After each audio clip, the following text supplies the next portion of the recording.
Et je me dis que peut-être que si j'ai déjà eu cette expérience-là, je saurais un peu plus. Eh bien bonjour, bienvenue dans ce nouveau vlog. Pour ce vlog, je voulais vous filmer mon week-end. J'ai pas grand chose de prévu, mais ça va être un week-end en fait un petit peu calme. Un week-end à la maison, un truc un peu tranquille. J'ai juste profité du soleil et j'ai 2-3 trucs à faire quand même. Dans ces 2-3 trucs à faire, aujourd'hui j'aimerais bien m'occuper de mes plantes. J'en avais déjà parlé dans le dernier vlog, mais mes plantes sont un peu malades. C'est pas la joie. J'en ai sur les 5 que j'ai, j'en ai 1, 2, 3, 4. Ouais, 4 qui se portent pas très bien. Ça fait beaucoup, mais voilà. 3, c'est de ma faute parce que je les ai trop arrosés. C'est un peu compliqué à sauver. J'ai demandé conseil à plusieurs personnes qui travaillent dans des jardineries. On m'a dit de les laisser tranquilles, donc je vais les laisser tranquilles. Il y en a une par contre que j'aimerais bien rempoter. Elle a un petit problème, mais c'est justement à cause de sa localisation. C'est pour ça que je voudrais la rempoter et la changer de place. C'est une calathea et en fait je l'ai mis près de ma fenêtre, sauf que c'est pas des plantes qui apprécient le soleil, malheureusement. Pourtant je l'avais choisie justement parce qu'elle allait bien à cet emplacement et parce que c'est une plante qui n'est pas toxique pour les chats. Et comme elle est à même le sol et que j'ai un magnifique petit chat qui adore venir embêter mes plantes, je l'avais mise ici. Mais elle ne se plaît pas beaucoup, ses feuilles continuent à jaunir et à sécher, donc je vais la changer de place. Là je suis quand même assez contente parce qu'elle m'a fait une nouvelle feuille. Et ça c'est cool. Ensuite dans les plantes un peu malades, j'en ai une, je pense que là c'est vraiment la fin. C'est l'alocasia. Toutes les feuilles sont en train de tomber. Je pense que c'est fini pour elle. Je ne pourrais pas la sauver malheureusement. Et sinon après j'avais ma monstera aussi. Franchement cette plante elle a survécu à tout. Ça fait des années que je l'ai. Quand j'étais dans mon ancien appartement, il y avait vraiment très peu de lumière. Je m'en occupais pas beaucoup. Et elle n'a jamais posé de problème. Et bizarrement, là maintenant que j'ai des problèmes avec mes autres plantes, elle aussi, elle développe des soucis. Du coup, ce que j'ai prévu pour elle, c'est déjà de la changer de place parce qu'elle se plaît... Enfin, c'est une plante, elle, contrairement à la calathea, qui aime beaucoup la luminosité. Donc je pense que je vais les intervertir, même si je suis un peu embêtée parce que la monstera, c'est pas une... Enfin, c'est une plante qui est toxique pour les chats. Donc je vais voir surtout comment mon chat réagit quand je vais changer les plantes. Peut-être j'achèterai un tabouret pour la surélever si je vois que mon chat s'intéresse un peu trop à elle. On va voir. Mais du coup, comme elle a un pot pas terrible, cette monstera, donc je vais la rempoter dans un autre pot. J'ai racheté plein de trucs, j'ai fait mon plein cette semaine. J'ai acheté plein de pots comme ça en plastique. Je savais pas trop les tailles qu'il fallait, donc j'en ai pris des de 17 cm, des de 15 et des de 13. Comme ça, j'ai un peu toutes les tailles. Et j'ai racheté aussi des cache-pots. Voilà. Comme ça, je pourrais les mettre dedans et ce sera très joli. C'est pas les mêmes que j'avais, c'est pas les mêmes que les autres, mais en gros j'en ai qui sont de cette couleur là et d'autres qui sont comme ça. Du coup quand j'ai vu ceux-là avec les deux couleurs, je me suis dit que ça faisait un rappel et que ça irait bien ensemble. Donc voilà. J'ai acheté aussi une petite pelle et du terreau pour remettre un peu de la terre. Et la dernière fois, j'avais dit que j'avais acheté un espèce de compost pour les plantes. Mais finalement, j'en discutais avec une autre personne qui travaillait aussi en jardinerie, qui a dit que c'était bien ce type de compost, mais ça remplaçait pas non plus de l'engrais classique. Ça donnait pas ce coup de boost que l'engrais peut donner. Donc j'en ai acheté et je vais en mettre dans certaines plantes pour leur donner un petit coup de peps. En plus, comme le soleil est de retour et que c'est la saison de l'engrais, je pense que ça ne pourra leur faire que du bien. Et oui, et la dernière plante, alors elle, c'est la seule plante qui se porte bien. Je sais pas pourquoi, mais écoutez, je pense qu'elle adore l'endroit où elle est. Elle a énormément poussé, du coup, ce qu'il faut que je fasse, comme elle a... En fait, quand je l'ai achetée, dedans, il y avait la plante principale et il y avait des toutes petites boutures sur les côtés, mais qui n'étaient pas très grandes. Et elles ont énormément poussé. Donc je vais les changer de pot. Il y en a 4 en tout. Une qui est assez grande, je vais la mettre dans un pot seul. Et 3 autres que je vais mettre dans le même pot. Quand elles auront assez grandi, je les change. Enfin, je les séparerai. Pour l'instant, je vais les mettre ensemble. Voilà, c'est un peu mon programme pour cet après-midi. Et bien sûr, après, on va parler croquis, on va dessiner. C'est un petit peu tout ce que je fais en ce moment au niveau dessin. J'ai pas refait d'aquarelle depuis le Paint With Me que j'ai posté la semaine dernière. Ce week-end non plus, je n'avais pas prévu de faire d'aquarelle. Je vais rester sur les croquis. J'ai essayé de m'entraîner parce que j'ai toujours du mal. Mais je vous en parlerai un petit peu après.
J'ai enfin terminé avec mes plantes. Finalement, il y en a une, je pensais qu'elle était malade parce qu'elle avait trop d'eau, mais c'est l'inverse. Elle avait un peu trop soif. Du coup, c'est pour ça que les feuilles commençaient à jaunir. Donc pour l'instant, je les laisse sécher et je vais enfin pouvoir passer au dessin. Parce qu'il est 17h passé. Ça m'a pris une bonne partie de l'après-midi, en sachant que j'ai aussi mangé entre-temps. Donc forcément, ça m'a pris du temps. Mais bon. Pour les croquis, je sais plus où je m'étais arrêtée dans le dernier vlog. Je sais pas lesquels je vous avais montré. J'en ai refait pas mal depuis la dernière fois. Alors je crois, hein, je suis pas sûre à 100% que l'on s'était arrêté à la petite statuette. Mais je suis pas sûre. Je vais repartir de là. Mais du coup, depuis, j'ai fait un peu de croquis d'objets. J'ai fait un croquis de personnage. Ça faisait très très longtemps que j'avais pas dessiné de personnage. J'ai fait une statue, une banane, des fleurs, un espèce de pont, enfin, un truc dans l'architecture, un nœud avec un ruban qui fait un nœud. J'ai fait une statue de plâtre, un espèce de paysage, mais je suis pas très convaincue de celui-là. Ensuite, hier, j'en ai fait un, mais cette fois je l'ai pas fait au crayon de papier, parce que tout ce que j'ai fait c'était du crayon de papier, 2B et un petit peu de 4B pour les zones très foncées, pardon. Et celui d'hier, j'ai fait un arbre parce qu'hier j'ai regardé le cours sur la végétation, enfin les arbres plus particulièrement. C'est pas vraiment des cours, mais en gros dans les modules du cours que je fais, il fait des démonstrations. Voilà, c'est plus des démonstrations que des cours pour le croquis. Et donc il nous montre un peu comment lui il fait pour faire les arbres. Et du coup, j'ai essayé de faire des arbres. Voilà, de toute façon, depuis le début, je vous dis que la végétation, c'est pas trop ma tasse de thé. C'est pas trop mal sur l'arbre, mais les buissons en dessous, pas terrible. Après, pour ma défense, j'ai fait au crayon de couleur noir. Et il y a de l'idée. Je pense qu'on peut faire quelque chose en utilisant seulement le crayon de couleur noire, mais malheureusement, j'ai pas réussi à bien détailler le buisson en dessous. Ça crée une zone peu lisible et on sait pas trop ce que c'est. Faut continuer à tester et expérimenter, mais je pense qu'on peut faire un truc. Aujourd'hui, j'ai regardé un petit peu qu'est-ce que je pouvais faire en termes de croquis sur Pinterest. Je me suis fait en gros ça s'appelle des tableaux, où dedans on met plein de photos. Et j'ai créé un tableau pour les croquis où j'ai mis plein de références qui pourraient être intéressantes à dessiner. Et aujourd'hui du coup je pense que je vais faire de l'architecture. Alors me demandez pas pourquoi j'ai envie de me compliquer la vie comme ça. Mais je sais pas, la photo elle me l'avait l'air bien, je me suis dit peut-être que ça peut être bien. Puis ça a pas non plus l'air trop compliqué. Je dis ça maintenant mais quand je vais commencer je dirais pas la même chose. La photo de référence c'est un clocher. J'aimais bien le jeu de lumière dessus. Donc c'est peut-être pour ça d'ailleurs que j'ai envie de faire cette photo, je sais pas. Mais je sais qu'en tout cas, en général, les photos pour les croquis, j'aime bien celles qui ont des jeux de lumière intéressants. Avec, des lumières, quand je dis intéressant, c'est des lumières plutôt dures et pas trop diffuses. Comme ça, c'est plus sympa de travailler les valeurs. Et écoutez, je vais faire ça. Et je vais pas le faire au crayon de couleur, mais je vais le faire au crayon de papier.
Alors j'ai terminé de faire ce croquis. Encore une fois, ça m'a pris beaucoup plus qu'une heure malheureusement. Mais c'est pas mal franchement pour de l'architecture, en sachant que c'est pas ma tasse de thé. En plus, je me suis challengée, donc j'ai fait les traits sans règles, ce qui est assez difficile aussi, surtout pour l'architecture. C'est pas mal.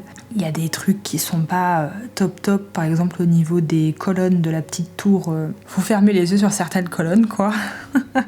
mais non, sinon je trouve que ça marche bien. J'ai pas fait le ciel. J'ai hésité à faire le ciel parce que ça aurait permis à la façade plus claire de mieux ressortir. Mais j'ai un peu peur que de rajouter encore une autre masse de gris, ça rende le truc super brouillon. En fait, j'ai peur que ça perde en lisibilité. Là, on voit qu'il manque un truc, mais je trouve que c'est plutôt lisible. Alors que si je rajoutais un fond gris, peut-être que là, on comprendrait plus trop ce que j'ai fait. De toute façon, je pensais m'arrêter là pour ce soir, parce que j'aimerais bien aller manger et en ce moment, je fais un petit marathon IQ le soir, parce que la semaine prochaine, il y a le film qui sort, donc j'aimerais bien aller avancer dans cet animé. Mais non, sinon, dites-moi ce que vous en pensez en commentaire. Je trouve que pour de l'architecture, c'est pas trop mal. Je vais voir demain. Demain, je vais croquer d'autres choses. Pas de l'architecture du coup, mais je vais essayer de faire d'autres trucs. Voilà, sur ce, je vous dis bonne soirée et à demain.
Se retrouve à mon bureau, il est quelle heure? Il est 16h30. Tout ne s'est pas passé comme prévu ce matin. Je pensais commencer ma journée tôt, finalement je me suis levée à 11h. Écoutez, c'était un bon dimanche, une bonne grasse mat de dimanche. Cet après-midi, enfin là pour ce qui reste de l'après-midi, surtout. J'aimerais bien pouvoir continuer à avancer sur des croquis pour m'entraîner. Vraiment, je sais que dans les cours, ils nous le disent beaucoup, mais la clé pour apprendre à dessiner, c'est faire beaucoup de dessins d'observation. Comme ça permet de nourrir notre bibliothèque mentale. Et comme ça, après, on a une meilleure visualisation des objets dans l'espace. Et du coup, à la fin, on finit par mieux dessiner. Et surtout, par la suite, ce sera plus simple de faire du dessin d'imagination, ce qui est mon objectif. J'étais pas très inspirée, je suis toujours pas très inspirée pour le croquis aujourd'hui. J'ai farfouillé un petit peu dans mes tableaux Pinterest pour voir qu'est-ce que je pouvais dessiner, qu'est-ce qui pouvait être intéressant. J'ai peut-être trouvé un truc sympa. Ce serait une espèce de petite grappe de raisin. Je trouve qu'il y a des jolis jeux d'ombre, donc ça peut être sympa à dessiner. Après, le challenge, c'est un peu mon challenge à chaque fois que je fais du croquis, c'est réussir à simplifier les choses parce que c'est pas quelque chose que j'arrive à faire en temps normal. Dans l'idéal, ce serait bien de réussir à faire seulement 4 valeurs. Parce que si je commence à m'éparpiller et à faire 1000 valeurs, ce que j'ai tendance à faire, à la fin on se retrouve avec des choses qui sont difficilement lisibles. En fait, c'est soit on arrive très bien à le faire et du coup c'est très beau et très lisible et très bien, soit on est plus dans mon cas où on n'arrive pas trop bien à faire et du coup ça devient vite peu compréhensible. Et du coup ça perd tout l'intérêt.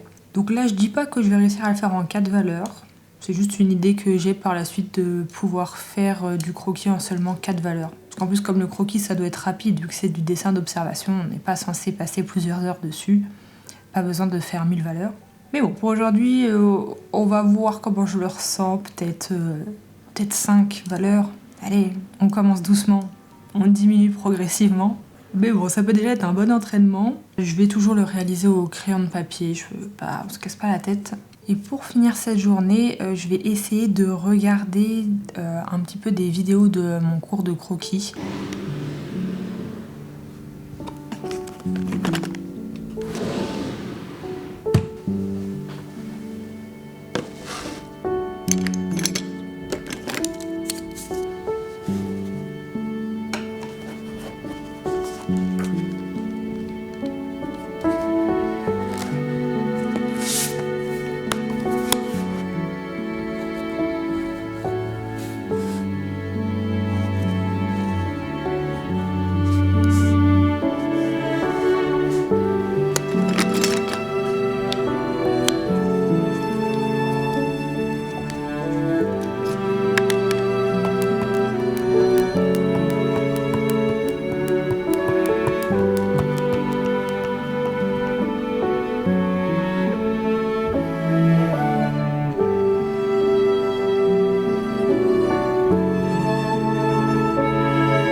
J'ai quasi fini, mais il me reste encore à faire le fond noir. Enfin, c'est pas vraiment noir, c'est un gris très très foncé, à la limite du noir sur une partie. Mais j'ai un peu peur parce que ça peut tout foutre en l'air, très clairement. Si je le fais, comme il y a des éléments sur le raisin qui sont déjà assez foncés, si je fais ce fond, et que j'arrive pas à le faire plus foncé que ces éléments déjà très foncés sur le raisin, ils vont plus se voir et du coup ça sera pas terrible au niveau du rendu. Mais en même temps, je sais pas trop comment le faire. Je vous ai pas montré, mais j'en suis là.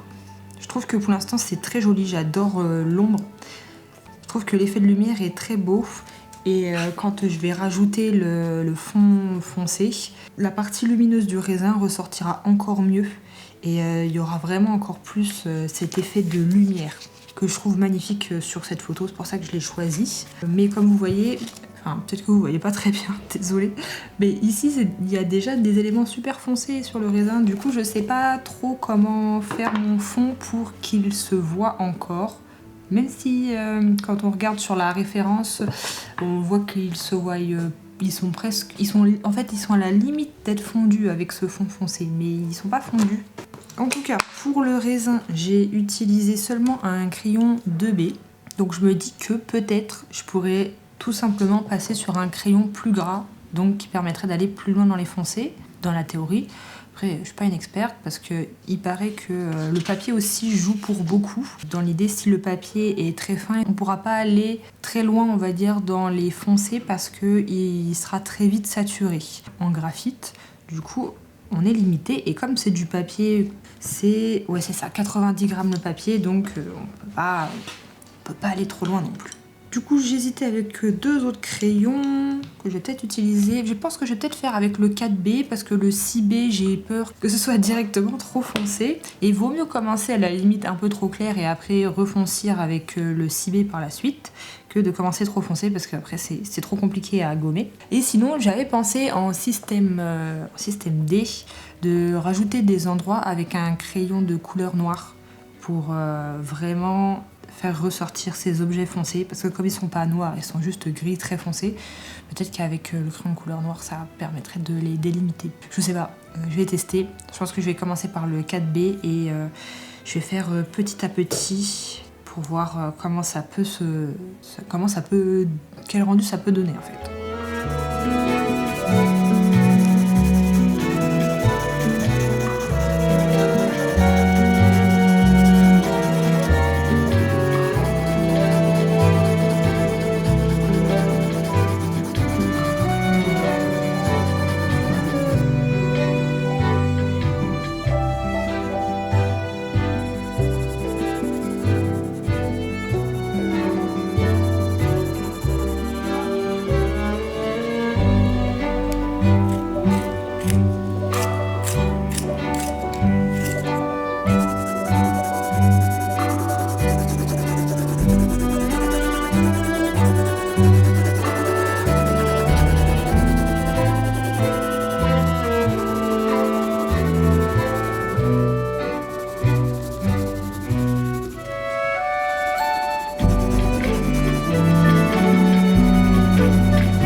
Finalement, j'ai fait le fond avec le crayon 4B et je pense que c'était une très bonne idée parce que ça permet bien quand même de voir la délimitation avec les parties foncées du raisin et je trouve que ça rend bien.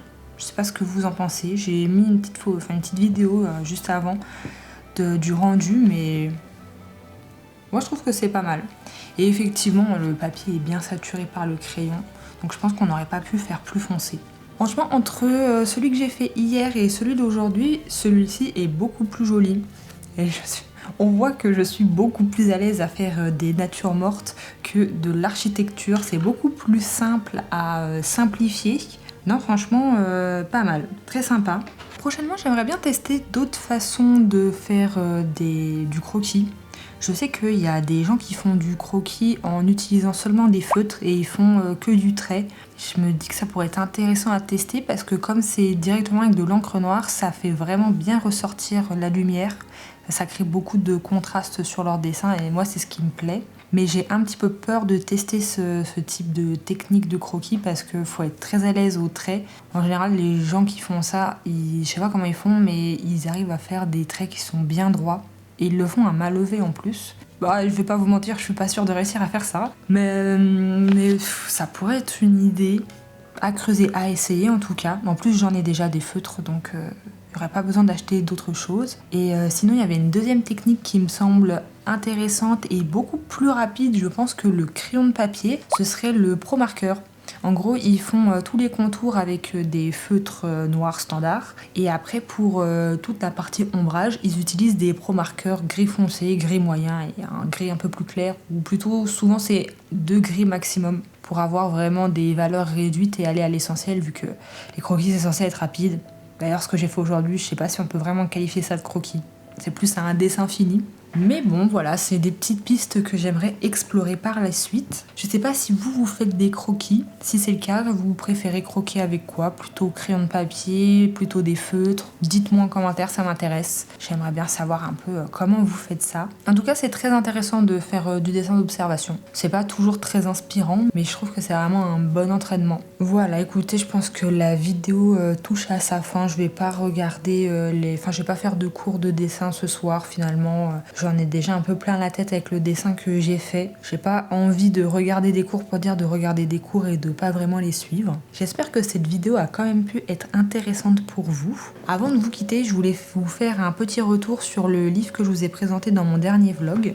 C'était le livre de Joël Dicker, le dernier qu'il a sorti. Franchement, comme tous ces livres, j'ai pas été déçue. C'était une très belle lecture. Et ce qui est agréable avec sa façon d'écrire, c'est que je trouve qu'il y a toujours plusieurs étapes de rebondissement et vers la fin, il y a toujours eu un retournement de situation auquel on ne s'attend pas. J'ai bien aimé. Franchement, j'ai trouvé que l'histoire était chouette. C'est vrai que ça fait bizarre de plus revoir son personnage principal qui était Marcus dans 3 de ses autres livres. Et j'avais une attache particulière pour lui. Mais les nouveaux personnages étaient très sympas. C'est une belle lecture. Je pense que si vous cherchez quelque chose à lire au soleil pour cet été, ça peut être une idée. Sur ce, je vous dis à bientôt pour une nouvelle vidéo.